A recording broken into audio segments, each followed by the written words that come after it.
Yes, Dave. Hey, Lori. Well,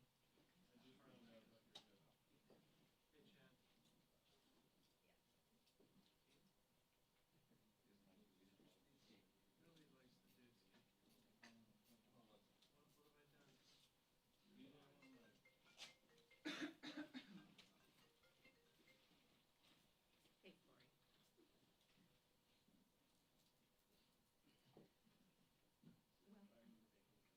exactly.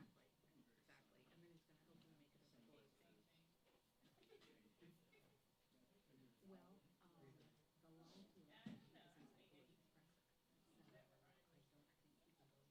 Truth. Yes, correct, yes. So, well, he could run to, yeah, okay. Understood, understood. But if he wanted to get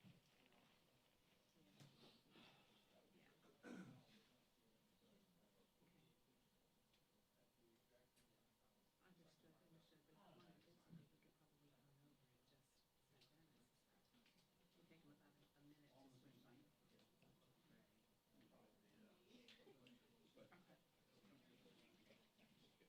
Got it. Okay, sounds good. Sounds good. And option B is,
You're gonna take. What are you gonna do?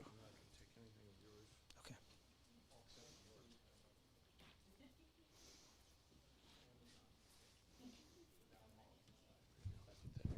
Yep. Thank you. Affirmative. I got you. Do you have me? Okay.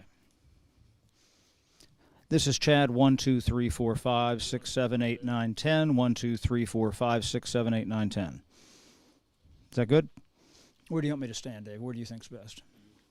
Yeah. Yeah. Yeah. Then I'll do it up there. Yes. Affirmative.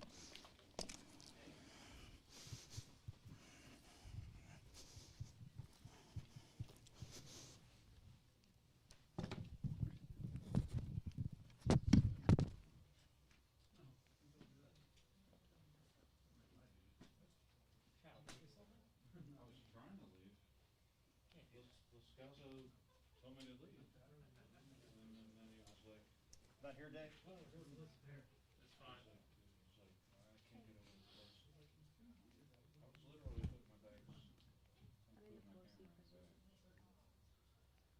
No, it's okay. I haven't started yet. But I'll be Yes. Do you pretty hear me okay? as soon as I'm done. Yeah.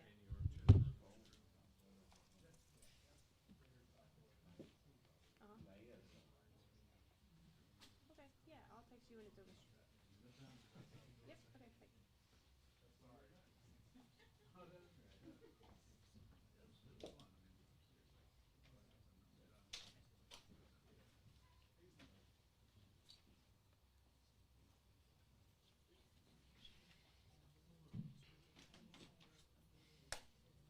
Dave, you need white or anything? Okay.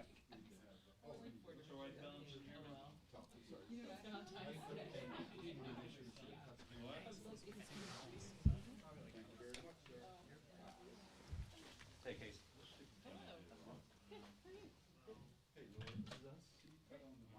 Sure thing. Oh,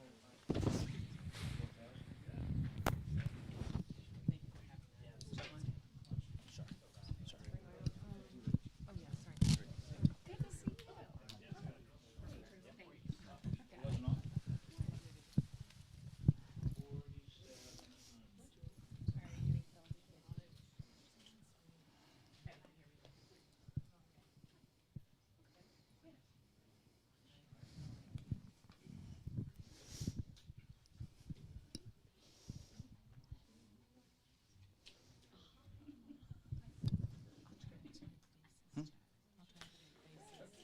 Please do. I think you've done this one too many times to distract me.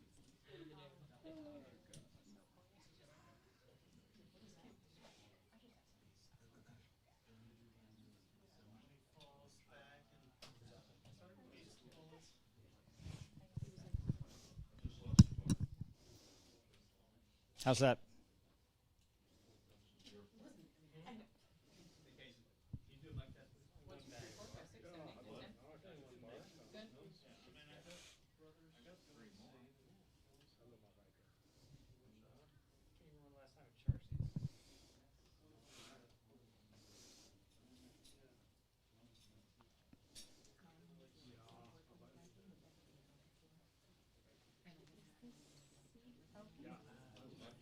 Wow.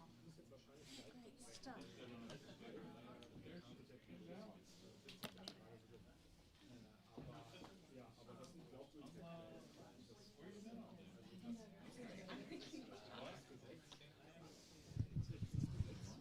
It's at 4 o'clock.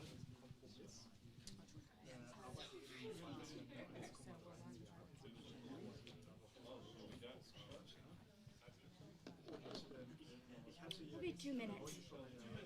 2 minutes? 2 minutes.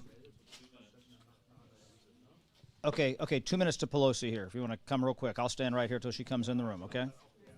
Yes, do you hear me? Do you hear me? Yeah, Pelosi.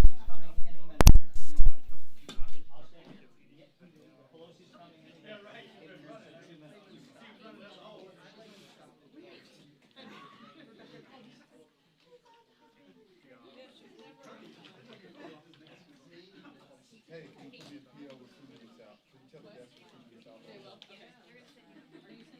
Pelosi.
Yo, you got me on work, don't you?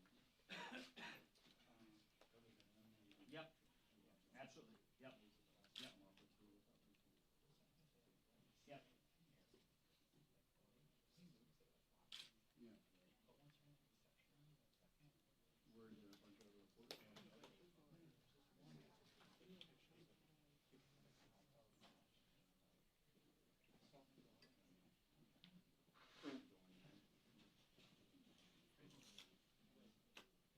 You knew when you got it. Who was the other person in the room? Looked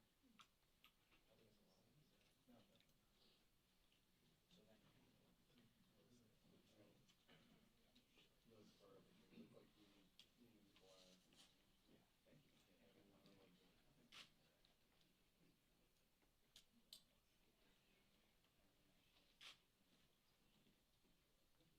Yes, yes it is. We'll know down here when she's about to come in, guys. Okay. I'll let you know if you want to come back here. Okay, thanks. Okay, she's coming now. She can come to Pelosi, come to Pelosi, come to Pelosi. She's gonna walk in this way.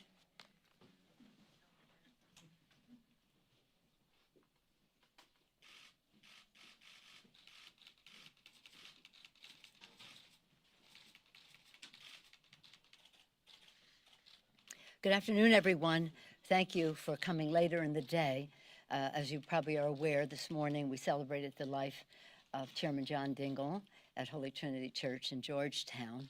And right now, many of our colleagues are in North Carolina to again celebrate the life of Walter Jones, our colleague from North Carolina, a beautiful, lovely man. I served with him and served with his father. Two different parties. One, his father, a Democrat, Walter, a Republican, but both of them Southern gentlemen, patriotic Americans, both of the Joneses, and certainly Walter Jones and John Dingell.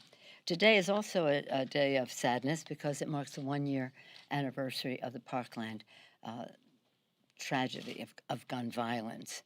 1 year ago, America's heart was broken by the horrific act of violence in Parkland, Florida. Today, we remember the 17 lives that were stolen from us then.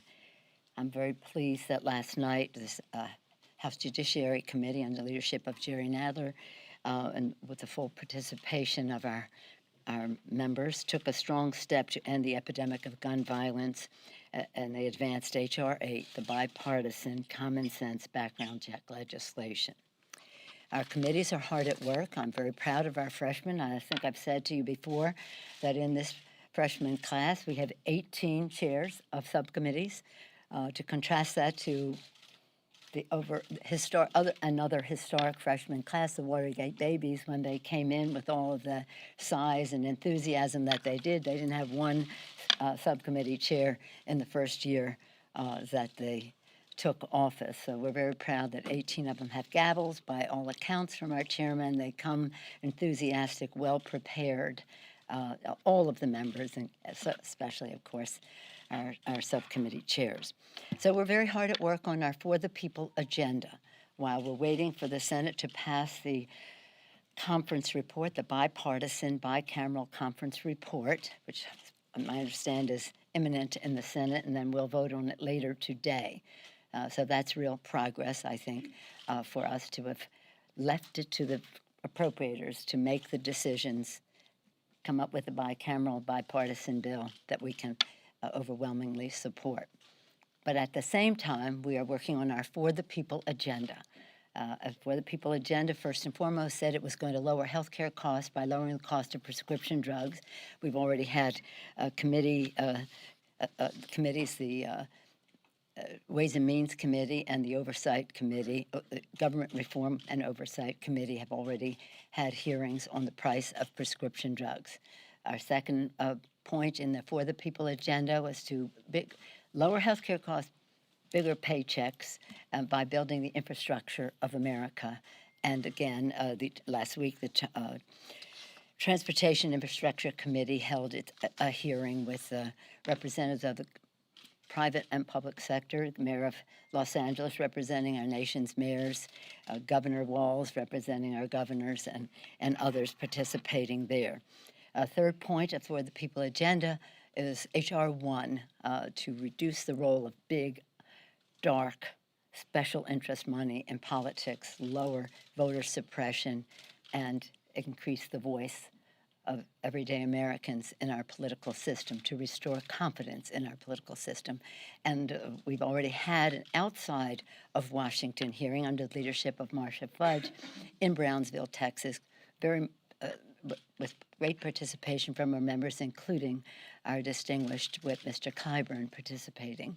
And here this week, we've had the Homeland Security Committee having a hearing on H.R. 1 and as it relates to the integrity of our elections, and we have the House Administration Committee having a hearing on that as well. Part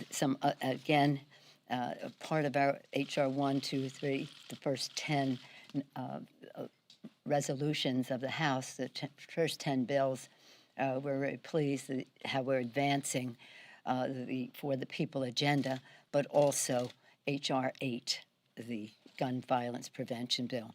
Probably, I think they may report out two, scheduled to report out two, that bill, and then Mr. Clyburn's initiative on the a fix for South Carolina, which has bipartisan, bicameral support. Just a word further on the agreement that we will be voting on later today. In addition to the pieces on Homeland Security, which are very important. And by the way, the Homeland Security budget is a big budget. It's not just about the Mexico border. It's about ice cutters off of Alaska and the other parts of our border that are not necessarily just the southern part. And I'm very pleased that some long advocated for pieces are now in that budget as well. So when you talk about the size of the budget, it's broader than the U.S.-Mexico border. But the bill that we will be passing is a long overdue pay raise for federal employees to make them on a par with military employees as they had always been. An additional $1 billion for the census to combat the administration's assault on, and to ensure a fair, accurate count. $3 billion to keep communities safe by combating the opioid epidemic and hiring more police officers. $17 billion to rebuild America's infrastructure, billions of dollars in support of small businesses, more than $9 billion to protect clean air, clean water, and public lands, $9.1 billion in security assistance for our allies, and $7.4 billion for global health and nutrition assistance. So this is a very important legislation. We have the 6 appropriations bills that were not agreed to and not as controversial, and then the Homeland Security bill, which produced the result that today we will keep government open, and that's very important for the American people, but we will also, as we do so, protect our borders and protect our values. Madam Speaker. Yes, ma'am. The president just said that he will declare a national emergency when he signs this bill. Do you still plan to file a legal challenge if and when he does that, and how quickly would you do Did I ever say I was filing a legal challenge? You said Democrats. I would may. That's an option, and we'll review our options. But it's important to note that when the president declares this emergency, first of all, it's not an emergency, what's happening at the border. It's a humanitarian challenge to us. The president has tried to sell a bill of goods to the American people. But putting that aside, just in terms of the president making an end run around Congress, here he said, let us respect what the committee will do, and then he walks away from it. But in any event, the president is doing an end run about Congress, about the power of the purse. You've heard me say over and over again, Article 1, the legislative branch, the power of the purse, the power to declare war, many other powers listed in the Constitution, and of course, the responsibility to have oversight. So the president is doing an end run around that. We will review our options. We'll be prepared to respond appropriately to it. I know the Republicans have some unease about it, no matter what they say, because if the president can declare an emergency on something that he has created as an emergency, an illusion that he wants to convey, just think of what a president with different values can present to the American people. You want to talk about a national emergency? Let's talk about today, the 1-year anniversary of another manifestation of the epidemic of gun violence in America. That's a national emergency. Why don't you declare that emergency, Mr. President? I wish you would. But a Democratic president can do that. Democratic president can declare emergencies as well. So the precedent that the president is setting here is something that should be met with great unease and dismay by the Republicans. And of course, we will respond accordingly when we review our options. First, we have to see what the president actually says. Pelosi, Yes, yeah. to that end, there's been some discussion of a resolution in the House that might force Republicans to go on the record and Is- vote is against there- this. Would that be an option? I'm saying that we are reviewing our options. We have to see what the president will say. This, I don't believe that the there's any good faith negotiations to have with the Republicans in Congress if they're going to support the president doing an end run about what the will of the people, the Congress of the United States, has put forth. So we will review our options, and I'm not prepared to give any preference to any one of them right now. Yes, sir. Yes, Chair. On the news of the past couple of moments that the president told the Senate Majority Leader that he would sign the bill, you must be pleased with that. But on the national emergency, does that change the vote calculus at all? Obviously, if you have the president saying he's going to sign a piece of legislation, people say, okay, I would vote for that, but also that caveat that could potentially peel votes away. Does that have any impact? Let's just have the vote, Chad. That's very interesting, but let's just have the vote. That changes the support one way or the other. Well, it may, I don't know, it's probably have more of an influence in the United States Senate. We have the votes in the House. But it is interesting to see how the president has said to the Republican leadership in the Senate, Senator Shelby, a senior appropriator, the chairman of the Appropriations Committee there, respected leader in the United States Senate.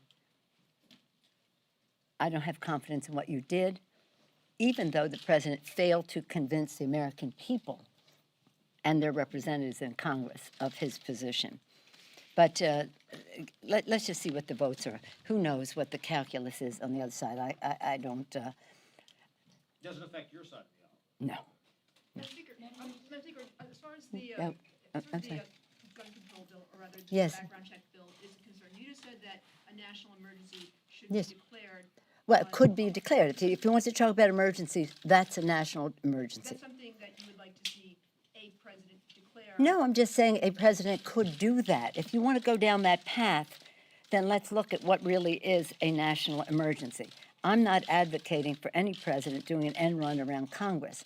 I'm just saying that the Republicans should have some dismay about the door that they are opening, the threshold they are crossing. Madam Speaker, in your opening comments, you spoke some about the freshman class. Yes. I was just wondering, there have been a number of viral moments that some of these new Democratic members, No, especially. that's the word, isn't it? Viral, viral, viral. Is that your questions now about viral moments of the freshmen? Thought of their influence. Do these Dem freshmen have an outsized influence that you've never seen before? No.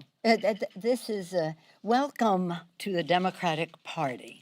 We are not a rubber stamp for anybody. We are not a monolith. We never have been. And who would want to lead a party that would be described that way? The members come, they bring their enthusiasms, their priorities. We welcome that, and they are not programmed. They are spontaneous, prepared, and I'm proud of them. Okay? Yes, sir. Again, you mentioned the anniversary of Parkland several times. Yes. And the legislation you're bringing to the floor. Yes.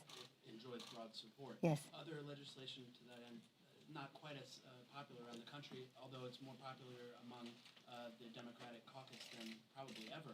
Are you committed to bringing to the floor some further legislation to that end, such as the restoration of the ban on assault-style weapons? Well, the committee, the Judiciary Committee, and the committees of jurisdiction will review any proposals that we have on any subject.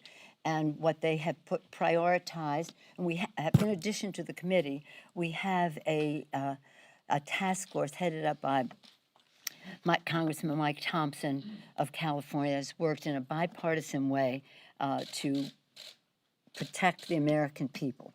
What are the measures that save the most lives? And how do we get them into law?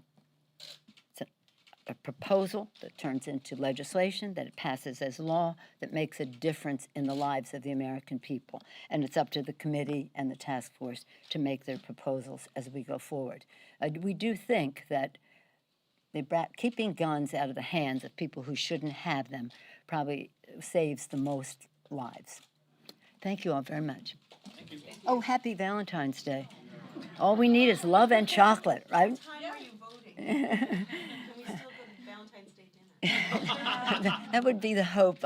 It depends on how soon the Senate takes up the bill. We said that we wouldn't vote before 6:30 because that's when our members come back from North Carolina. But we hope not to have it be 1 minute after that. So you'll have time for dinner. Thank you all very much. Thank you.